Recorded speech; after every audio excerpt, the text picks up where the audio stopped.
మీ పక్కన ఎవరు పడుకున్నా కూడా ఫస్ట్ అది మనిషా దెయ్యమా అని చెక్ చేసుకుని పడుకోండి. ఈ వీడియో చూశాక మీరు గ్యారంటీ అదే చేస్తారు. గాయస్, ఇక్కడ ఒక వైఫ్ అండ్ హస్బెండ్ బెడ్ మీద పడుకుంటారు. మధ్యరాత్రిలో ఫోన్ మోగుద్ది. ఈ టైంలో ఎవరా అని చెప్పి వైఫ్ ఫోన్ అటెండ్ చేస్తారు. బట్ ఫోన్ చేసింది ఆమె హస్బెండ్. అయితే ఎంతసేపు ఆమె పక్కన పడుకుంది ఎవరు? గాయస్, వీడియో చూపిస్తాను.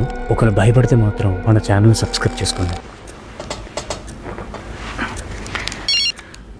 Hello? Hey Rach, it's Danny. I'm sorry to wake you up, babe. I couldn't sleep, so I took a walk. But I locked myself out. I didn't take my keys. Could you come around and unlock the door?